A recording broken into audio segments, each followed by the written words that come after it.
کنہیا لال کپور سے میری واقفیت جو ہے وہ بہت شروع کی عمر میں ہو گئی تھی. میں اسکول میں پڑھتا تھا, 8ویں 9ویں کلاس میں تھا, اور مجھے اپنے پھپھا کی کتابوں میں ان کی پہلی کتاب سنگ و خشت, اور وہ پہلی اشاعت تھی, مکتبہ جدید سے غالباً وہ چھپی تھی, وہ مجھے ملی.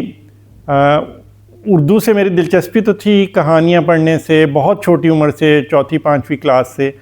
تو وہ اردو کی کتاب میں نے لپکی, پڑھی.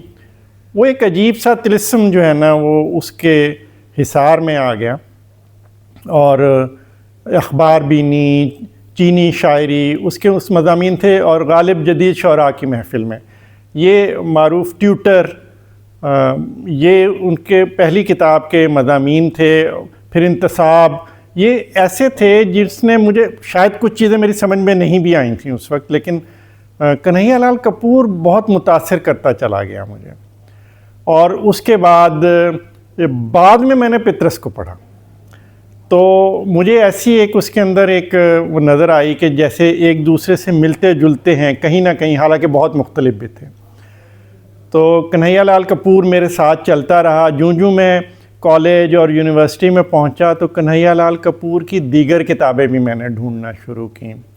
شیشہ و تیشہ تھی, نرم گرم تھی, گرد کارواں تھی. یہ مختلف کتابیں جو ہیں وہ مجھے ملیں, اور میں نے ان کو اکٹھا کرنا شروع کیا. ہر تحریر اس کی مجھے بہت لبھاتی تھی. میں خود کیونکہ پیدائشی طور پہ لاہور کا ہوں, تو جب کنہیا لال کپور یہ کہتا ہے کہ لاہور کا تصور کروں تو دل میں ہوک اٹھتی ہے, تو ہمارے دل میں تو ویسے ہی وہ ہوک اٹھتی ہے کہ کنہیا لال کپور لاہور کا نہیں تھا, وہ سمندری کے پاس ایک قصبہ تھا, وہاں پیدا ہوا, اور وہاں سے وہ پڑھنے کے لیے لاہور آیا. اور ڈی وی جو کالج, جو اس کو سول لائن اسلامیہ کالج سول لائنز اب ہے, وہاں سے اس نے پڑھا, اور وہ وہاں پر کمپوزیشن کا ٹیچر بھی رہا. گورنمنٹ کالج سے اس نے جو ہے وہ ایم اے انگریزی کیا, اور پطرس بخاری کا وہ شاگرد تھا. اور پطرس کا بہت زیادہ اس کے اوپر اثر تھا, کیونکہ اس نے خود کہا, پیر و مرشد اس کا مضمون ہے پطرس بخاری کے اوپر, کہ میں نے ہر جو آڈ چیز تھی اس کا مذاق اڑانا وہ پطرس بخاری سے سیکھا تھا. اور اسی طرح اسی زمانے میں جب وہ طالب علم بھی تھا تو اس کا ساتھ بنا کرشن چندر سے, اور کرشن چندر اور یہ کافی عرصہ ایک ہی جگہ پہ رہتے رہے. اور کنہیا لال کرشن چندر کو پہچانتا نہیں تھا کہ یہ وہ رائٹر ہے جس کو میں پڑھتا ہوں. تو کہیں ذکر ہوا کسی افسانے کا, اور اس کے بعد یہ آپس میں پھرا کرتے تھے. خاص طور پہ کرشن چندر کی جو مضمون ہے, جو کچہری روڈ ہے, اس کے اوپر یہی وہ علاقے تھے, انارکلی اور یہ جو گورنمنٹ کالج کے آس پاس کا, کہ یہاں یہ پھرا کرتے تھے اکٹھے. تو ایک دن اسی طرح وہ پھرتے ہوئے ذکر ہوا, تو کرشن چندر نے اس کو کہا کہ یار تم اتنی طنزیہ گفتگو کرتے ہو تو تم کوئی مضمون کیوں نہیں لکھتے, تم طنز و مزاح لکھو. اور اس کے نتیجے میں اس نے اسی کے ایک افسانے کی پیروڈی کی, اور حلقہ ارباب ذوق کے کسی اجلاس میں پڑھی. اگرچہ وہ پیروڈی تھی اور شاید کرشن چندر کے ہی خیال سے اس نے اس کو ضائع کر دیا, وہ بعد میں موجود نہیں رہی, لیکن یہاں سے وہ سارا سلسلہ. اس میں پھر اس نے پہلا مضمون لکھا, کچھ کہتا ہے اخبار بینی اور یا چینی شاعری, دونوں میں سے, اور اس کے بعد اس کا چل لیکن اس کو جو شہرت ملی پہلی مرتبہ وہ ملی غالب جدید شعراء کی محفل میں. اور اس میں اس نے جدید شاعری اور خاص طور پہ نظم گو شعراء جو اس زمانے کے بڑے معروف, میرا جی تھے, تصدق حسین خالد تھے, نون میم راشد تھے, ان سب کا یعنی اس طرح کی پیروڈیز کیں کہ بے اختیار ہو جاتا ہے انسان کہ یہ آدمی کمال ہے. اور وہ اس طرح چلتا رہا, کیونکہ آپ دیکھیں کہ پطرس کے ہاں بھی ایک خاص قسم کا پنجاب سے تعلق تھا, لاہور سے تعلق تھا. تو وہ ان کی جو ایک اس زمانے میں ایک تھا، ایک مقابلے کی فضا تھی اردو اہل زبان لوگوں کے ساتھ زبان کے حوالے سے، اور پطرس نے بھی اپنے لاہور کا جغرافیہ جب لکھا تو اس کے اندر اس کی جھلک نظر آتی ہے. تو انہوں نے پھر اس کے اوپر اہل زبان ایک مضمون لکھا، اور اس پہ خاصی ساقی میں شاہد احمد دہلوی نے خاصے اس کے اوپر تنقید بھی کی. اس کے ریئیکشن میں انہوں نے ایک اور مضمون لکھ دیا، نئے چراغے نے گلے، اور وہ خاصے شدید تھے دونوں مضامین جو تھے.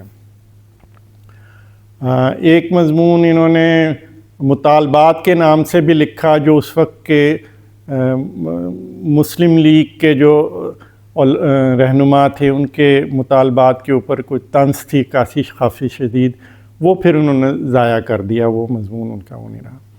لیکن اس کے علاوہ دو ایسی چیزیں تھیں جو کنہیا لال کپور کو بہت ہی دل کے قریب کرتی ہیں. ایک تو لاہور سے محبت تو تھی، اس کی اردو زبان سے محبت تھی. انہوں نے اردو میں ہی لکھا، اگرچہ جب یہاں سے وہ چلے گئے تقسیم ہند کے بعد وہ پہنچے موگا چلے گئے، اور ان کے نزدیک یہ تھا کہ لاہور چھٹا تو پھر کیا موگا، اور کیا جو ہے وہ دہلی، اور کیا اور کوئی بڑا شہر. تو وہ موگا ایک بہت چھوٹا سا پنجاب کا ایک شہر ہے، اور ساری زندگی انہوں نے وہاں پہ گزاری موگا میں. تو وہاں کے حالات کے مطابق کچھ ہندی میں انہوں نے ضرور کتابیں، چند ایک حادثہ بتیسی اور اس طرح کی چند کتابیں تھیں، لیکن ان کا سارا بڑا کام اردو میں ہے. ان کا مضمون برج بانو جو اردو زبان کے حوالے سے ہے، وہ بڑا خوبصورت مضمون ہے. اردو سے محبت اس شخص نے اس طرح نبھائی کہ ہندوستان جا کے بھی، موگا میں بھی، جو ایک ہندوستان سے اردو کا جو امرتسر سے اخبار نکلتا تھا، میں لکھتا چلا گیا کہ عنوان سے وہاں اردو میں کالم لکھتے رہے. ابھی پچھلے دنوں انہی کی اس کتاب پہ ڈاکٹر منظور حسن نے ان کے ان مضامین کا کتاب چھاپی ہے. وہ میری دسترس میں نہیں تھے، لیکن کنہیا لال کپور سے محبت جب ہوئی تو میں نے اس کی کتابیں تلاش کرنا شروع کی.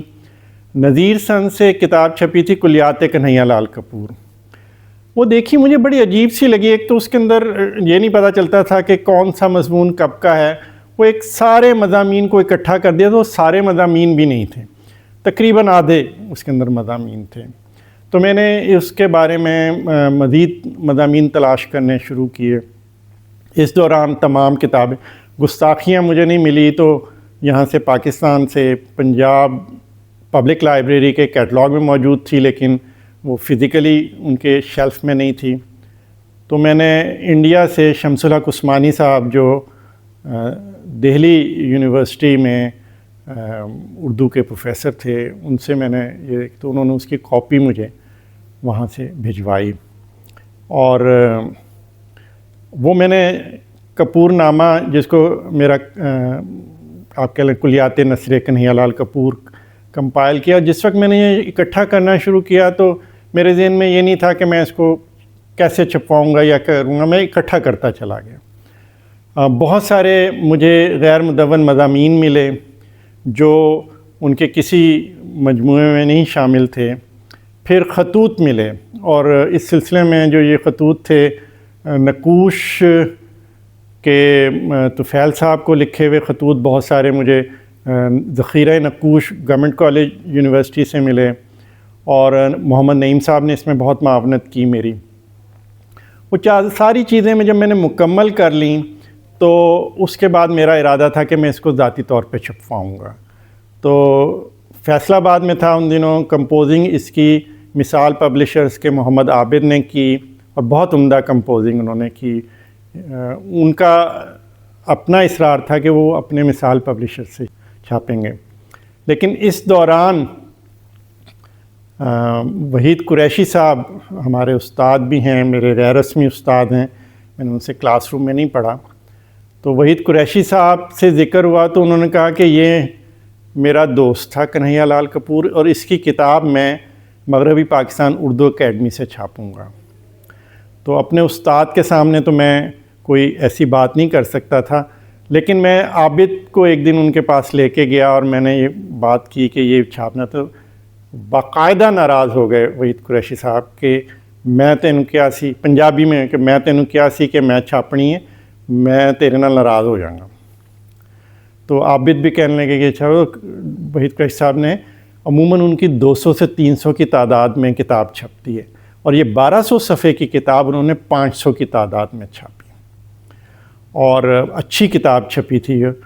لیکن آپ یہ دیکھیے کہ جیسے ہی کتاب چھپ کے آئی، کچھ ہی دیر بعد میرے ہاتھ ایک اور مضمون لگ گیا جو اب تک نہیں تھا، وہ گو ہتھیا ان کا مضمون تھا، کنہیا لال کا۔ تو یہ ہوا کہ ابھی ہے، کہ ابھی تمام کام نہیں ختم ہوا، تو پھر اور تلاش شروع کی، رسائل دیکھنے شروع کیے۔ شگوفہ تھا، 20ویں صدی تھا، کچھ رسائل ہندوستانی رسائل ہاتھ لگے، تو ان میں سے کافی ساری چیزیں جو ہیں وہ ملنا شروع ہو گئیں، تو وہ میں نے ساری اکٹھی کی۔ تو ایک اور اس کے علاوہ مجھے میرا ارادہ تھا کہ کنہیا لال کپور پر کوئی تنقیدی کتاب نہیں ملتی، تو کچھ مضامین اکٹھے کیے جائیں، تو وہ شکل ایک بنتی چلی گئی، اور کرشن کنہیا، اردو طنز و مزاح کا کرشن کنہیا جو ہے وہ میری دوسری کتاب بنی اس طرح، اور اس میں ان کے اوپر ان کی زندگی، ان کے فن، ان کے جو باقیات تھیں، اور نوادرات جو غیر مطبوعہ خطوط کی شکل میں تھے، وہ اس کے اندر اکٹھے ہوئے۔ تو یہ دونوں کام ایسے ہیں جس کا مجھے ہمیشہ خوشی رہے گی کہ پاکستان میں یہ میری اولیت تھی، اور شاید اس کے بعد بھی اس طرح کوئی کتاب پاکستان میں کنہیا لال کے حوالے سے، کنہیا لال کپور کے حوالے سے نہیں سامنے آئی۔ کنہیا لال کپور پہ کام کرنے کا یہ نتیجہ ہوا کہ مجھے ایک دن کسی سمیت کپور صاحب کا پیغام آیا، برقی پیغام واٹس ایپ پہ، کہ مجھے اجمل کمال صاحب نے آپ سے رابطہ کرنے کے لیے کہا ہے، اور میں کنہیا لال کپور کا پوتا ہوں، اور میں اس پہ وکی پیج بنا رہا ہوں ان پہ اپنے دادا پر، تو میں چاہتا ہوں کہ آپ کی دونوں کتابیں اس کے لنکس اس کے اوپر دے دیے جائیں۔ تو مجھے بڑی خوشی ہوئی، میں نے ان کو اس کی PDF بھیجی، وہ انہوں نے ریختہ پہ بھی رکھوائیں، اور اس کے بعد وہ اپنے وکی پیج پہ وہ دونوں یہ میری کتابوں کے لنکس وہاں پر موجود، اور اس طرح ان سے، ان کے بیٹے سے بھی، سمیت کپور کے والد سے بھی میری بات ہوئی اسی کنہیا لال کپور کے حوالے سے۔ تو کنہیا لال کپور طنز و مزاح میں میری پہلی محبت ہے۔ آپ کو میں نے بتایا کہ میں پطرس کو بعد میں پڑھا، مشتاق احمد یوسفی جیسا ظالم لکھنے والا کوئی نہیں ہے، ان کو میں، یا شفیق الرحمان، ان سب کو پڑھنے کے باوجود کنہیا لال کپور کے اثر سے میں نہیں نکل پایا آج تک۔ تو وہ میری پہلی محبت ہے، اور وہ رہے گی انشاءاللہ۔ جو مخزن ہے، مخزن سے میری وابستگی جو ہے وہ اس طرح ہو گئی تھی پہلے ہی، کہ 2001 میں قائد اعظم لائبریری میں لائبریرین تھا، تو وہاں سے مخزن کی ریوائول ہوئی، اور مخزن دور جدید کہہ لیں آپ، ڈاکٹر وحید قریشی صاحب کی زیر ادارت وہاں سے نکلنا شروع ہوا۔ عنایت اللہ صاحب جو ہیں وہ اس کے صدر مجلس ادارت تھے، اور میں اس میں ان کی معاونت کرتا تھا، وحید قریشی صاحب کی۔ تو مخزن تقریباً 1901 میں نکلا تھا، جب شیخ عبد القادر نے نکالا تھا، اور ٹھیک 100 سال بعد اس کی ریوائول ہوئی تھی۔ تو مجھے اس کے بیک گراؤنڈ کا اور اس زمانے میں مخزن کی اہمیت کا اندازہ ہوا جب وہ میں نے ڈاکٹر وحید قریشی صاحب کے ساتھ کام کرنا شروع کیا۔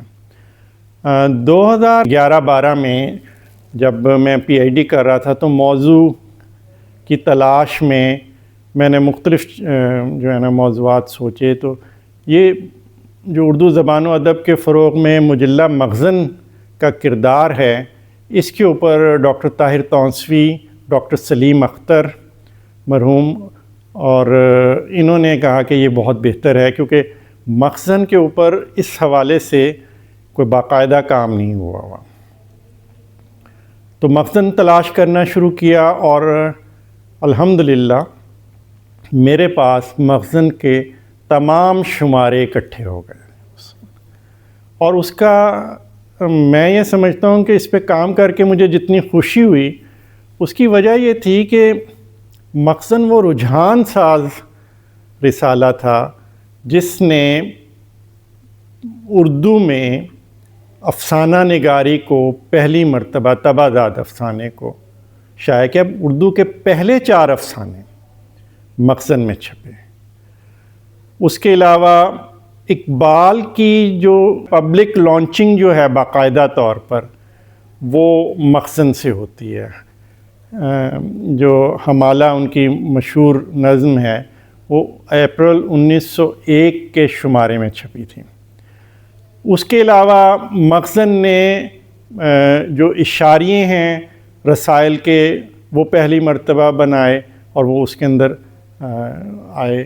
نظم کے تراجم بہت خوبصورت، مجھے بعد میں وہ کچھ ملے، دو آتشاہ چھپی تھی کتاب، اس میں وہ بہت سارے تراجم جو تھے۔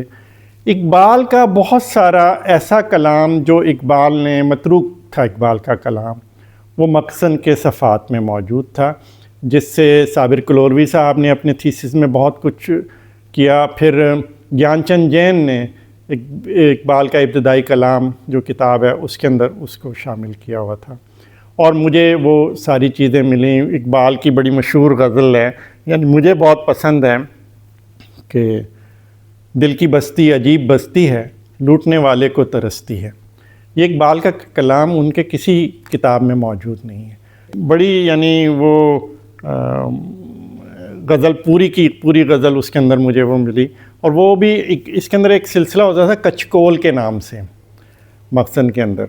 تو کچکول میں کسی اور کی چیز بھیج سکتا تھا، وہ کشکول کا انہوں نے کچکول بنایا تھا کہ کسی سے مانگی ہوئی چیز جو کسی کی۔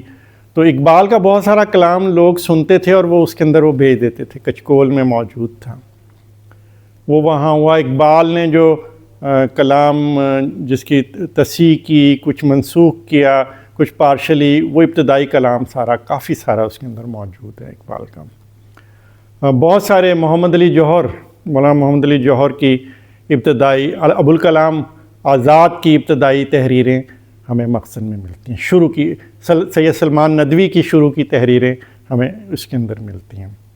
ناصر نذیر فراق دہلوی، بہت ساری چیزیں، ان کے افسانے، ان کے مضامین جو افسانوں کی شکل میں تھے اور ناول، وہ مخزن میں چھپتے رہے۔ 2 کتابیں تو محمد سلیم الرحمن صاحب نے کمپائل کیں، مضامین فراق کے نام سے، اور درد دزستان جو ہیں وہ ان کا بیس مخزن ہی ہے، وہاں سے وہ ہوئی۔ تو مخزن کا بہت بڑا کنٹریبیوشن ہے، بہت بڑا حصہ ہے، بہت اہم کردار ہے 20ویں صدی کے آغاز میں، جب ابھی کلاسیکیت کی جو سختی تھی وہ نرمی میں تبدیل ہونے کے لیے جو درمیانی فیز تھا رومانویت سے پہلے، رومانوی دور سے پہلے، وہ مخزن نے وہ کردار ادا کیا۔ اس نے رومانویت کی جو ہے نا وہ راہ ہموار کی، جس کا نتیجہ یہ ہوا کہ جو نیچرل شاعری ہے اس کا فروغ ہوا۔ حمالہ وہ اس کی ایک بہت بڑی مثال ہے، اقبال کی جو نظم ہے وہ اس کے حوالے سے ہے کہ اس کے اندر نیچر جو ہے، اس کے اندر جو فطرت ہے اس کا اظہار ہو رہا ہے، حسن و عشق کے مضامین سے ہٹ۔ اگرچہ مخزن نے جب اپنے مقاصد کا تعین کیا تو اس میں اس نے یہ کہا تھا کہ ہم غزل کی بجائے نظم کو فروغ دیں گے، لیکن غزل میں خود اتنی جان تھی کہ اس کو نظر انداز نہیں کیا جا سکتا کسی بھی طور پر، آج تک نہیں کیا جا سکا۔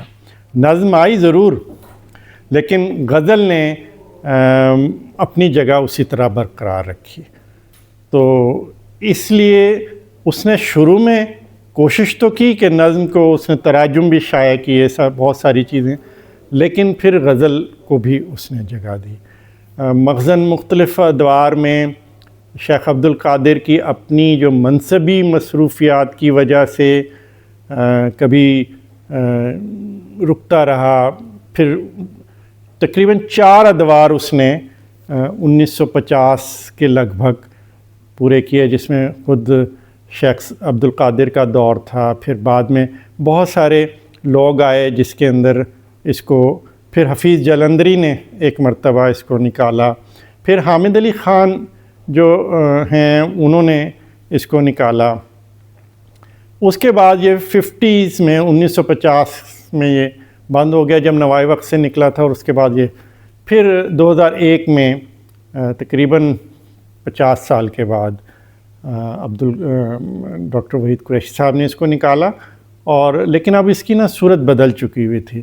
اس وقت وہ ایک پورا مکمل ادبی وہ تھا، لیکن اب جو نکلا ہے مخزن، جس کی آج کل ڈاکٹر بصیرہ امرین مدیر ہیں، اس کی نوعیت تحقیقی اور تنقیدی مجلے کی ہے، تو اس میں تخلیقی جو نیا ادب ہے وہ نہیں شامل ہوتا، البتہ جو انتخابات ہیں کچھ وہ شامل ہو جاتے ہیں۔